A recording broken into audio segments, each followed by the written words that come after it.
Le Fénois Here, comme hors du temps, entre la fin de la route goudronnée de Tautira et les falaises abruptes du Pari, vivent 200 habitants.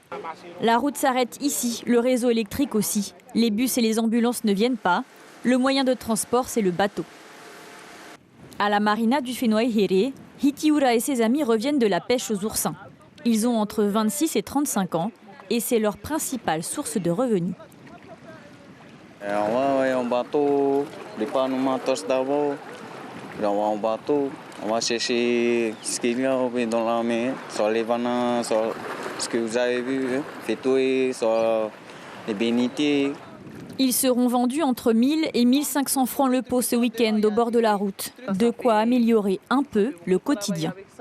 C'est dur, hein? C'est dur pour avoir du travail comme ça, mais il faut le faire, quoi. Hein? Si tu es vraiment un teuto, il ne faut pas penser que c'est les parents qui nous donnent à manger. Il faut aussi faire teuto. Un peu plus loin, en bordure du chemin rocailleux, Rotina et sa sœur viennent d'ouvrir le seul snack du Fénois Here.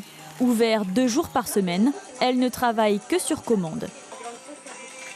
On était dans l'agriculture avant, mais comme mon mari a eu un accident, et je faisais le travail quotidien à la maison, laver le linge, ratisser, et j'étais fiou.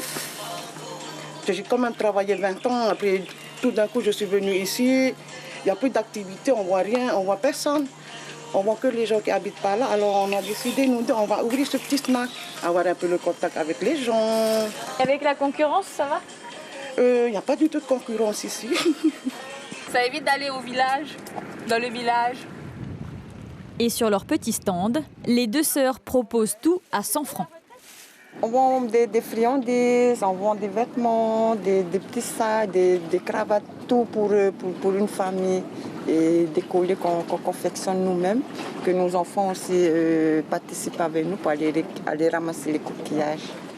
Une activité exceptionnelle, car au Fénois Here, la plupart des familles vivent de la pêche depuis plusieurs générations. Une vie simple et rude à la fois, loin des activités citadines et touristiques.